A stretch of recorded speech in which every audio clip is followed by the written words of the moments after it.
ಇದಕ್ಕೆಲ್ಲ ಕಾರಣ ಅವಳೇ. ಆದ್ರೆ ಅವಳಿಂದ ನೀನ್ ಹೀಗೆ ಅಪ್ಸೆಟ್ ಆಗೋದು ನನಗಿಷ್ಟ ಇಲ್ಲ ಚಿರು. ನೆನ್ನೆ ತಾನೇ ನೀನೇ ನನಗೆ ಸಂತೈಸಿ ಸಮಾಧಾನ ಮಾಡಿದ್ಯಾ. ಅಂಥದ್ರಲ್ಲಿ ನೀನ್ ಹೀಗೆ ಡಲ್ ಆಗೋದ್ರೆ ನನ್ನನ್ನು ನಾನು ನೋಡೋಕ್ಕಾಗಲ್ಲ ಚಿರು. ಪ್ಲೀಸ್, ಆಗಿರೋದನ್ನೆಲ್ಲ ಮರೆತು ಮುಂದೆ ಏನು ಮಾಡಬೇಕು ಅನ್ನೋದನ್ನ ಯೋಚನೆ ಮಾಡು. ಅವಳಿಂದ ನಾನು ನೋವು ಅನುಭವಿಸ್ತಾ ಇದ್ದೀನಿ, ನನ್ನಿಂದ ನೀನು ನೋವು ಅನುಭವಿಸೋದು ನನಗಿಷ್ಟ ಇಲ್ಲ ಚಿರು. ಆಯ್ತದ್ಗೆ, ಇದರಿಂದ ಆಚೆ ಬರೋಕ್ಕೆ ಟ್ರೈ ಮಾಡ್ತಾ ಇದ್ದೀನಿ. ಚಿರು, ಇವತ್ತು ನಿನ್ನನ್ನು ಮೀಟ್ ಮಾಡೋಕ್ಕೆ ಆಫೀಸಿಂದ ಸ್ಟಾಫ್ ಬರ್ತಾ ಇದ್ದಾರೆ, ನೆನಪಿದೆ ಅಲ್ಲ? ನಾನು ಸ್ವಲ್ಪ ಹೊತ್ತಲ್ಲಿ ರೆಡಿ ಆಗ್ತೀನಿ.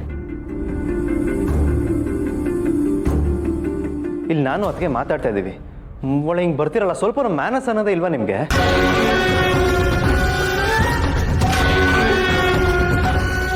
ಅಲ್ಲ, ನಿಮಗೋಸ್ಕರ ಕಾಫಿ ತಂದಿದ್ದೆ. ನೀವು ಮಾಡೋ ಕಾಫಿ ತಿಂಡಿ ಏನು ಬೇಡ ನನಗೆ. ಮೊದಲಿನಿಂದ ತೊಲಗಿ. ನಿಮ್ಮ ಮುಖ ನೋಡೋಕ್ಕೂ ಅಸಹ್ಯ ಆಗುತ್ತೆ.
ಸಾಹೇಬ್ರೆ,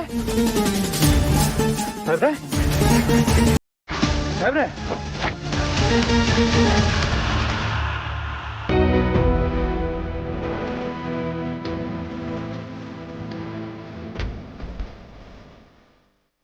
ಸಾಹೇಬ್ರೆ, ನೀರು ಕುಡಿ.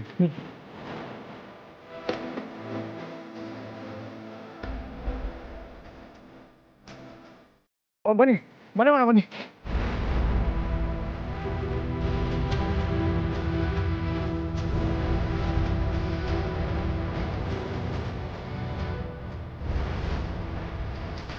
ಅಲ್ಲ, ಹೋಗ್ತೀರಿ ಬನ್ನಿ. ಸ್ವಲ್ಪ ಇಟ್ಕೊ.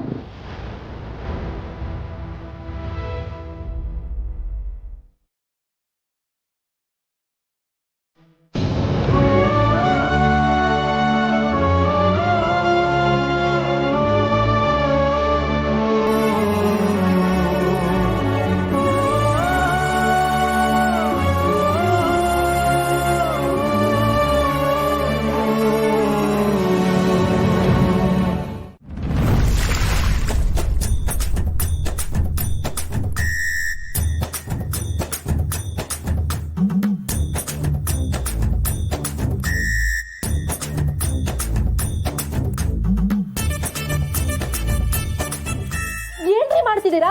ಹಾ, ಮುಖಕ್ಕೆ ನೀರೆಡ್ಸ್ದೆ. 8 ಗಂಟೆ ಆದ್ರೂ ದೆವ್ವ ಬಿದ್ಕೊಂಡಿದೆಯಲ್ಲ.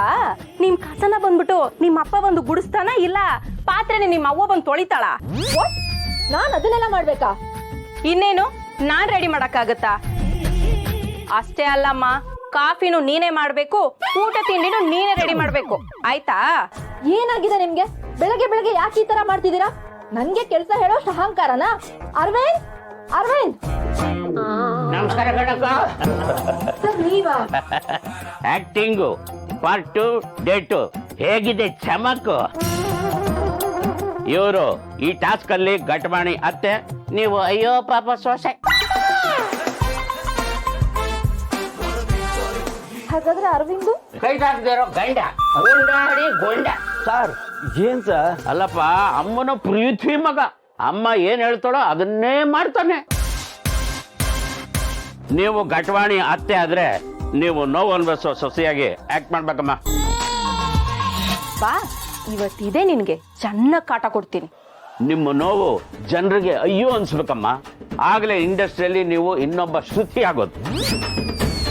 Okay sir. ನೀನು ತಲೆ ಕೆಡಿಸ್ಕೋಬೇಡ, ನಿನ್ ಜೊತೆ ನಾನು ಆಕ್ಟ್ ಮಾಡ್ತಾ ಇದ್ದೀನಿ. ಹೌದಾ ಸರ್? ಯಾವ ರೋಲ್ ಮಾಡ್ತಿದ್ದೀರಾ? ಅಸಹಾಯಕ ಅಪ್ಪ.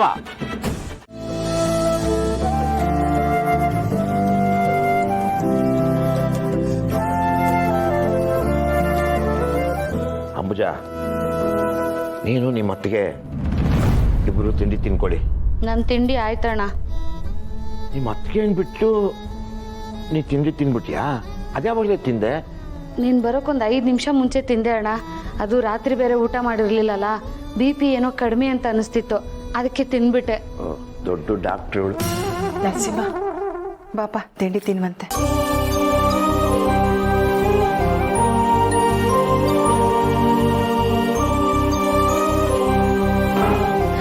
ಅಣ್ಣ,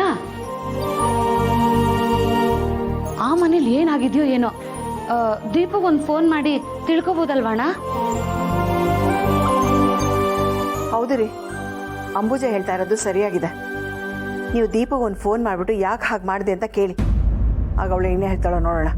ಬೇಡ, ಈಗಲೇ ದೀಪುಗೆ ಫೋನ್ ಮಾಡೋದು ಬೇಡ. ಒಂದು ವೇಳೆ ಅವಳೇ ಫೋನ್ ಮಾಡಿದ್ರು ಯಾಕೆ ನೀನು ಹಾಗೆಲ್ಲ ಮಾಡಿದೆ ಅಂತ ನೀವು ಯಾರೂ ಕೇಳக்கூಡ್ದು. ಅವಳಿಗೆ ಯಾವಾಗ ಹೇಳಬೇಕು ಅಂತ ಅನಿಸುತ್ತೋ ಅವಳೇ ಹೇಳ್ತಾಳೆ. ಅರ್ಥ ಆಯ್ತಾ? ಆಯಿತು ಬಿಡಿ, ನಿಮ್ಗೆ ಯಾವಾಗ ಅನಿಸುತ್ತೋ ಆಗಲೇ ಫೋನ್ ಮಾಡಿ.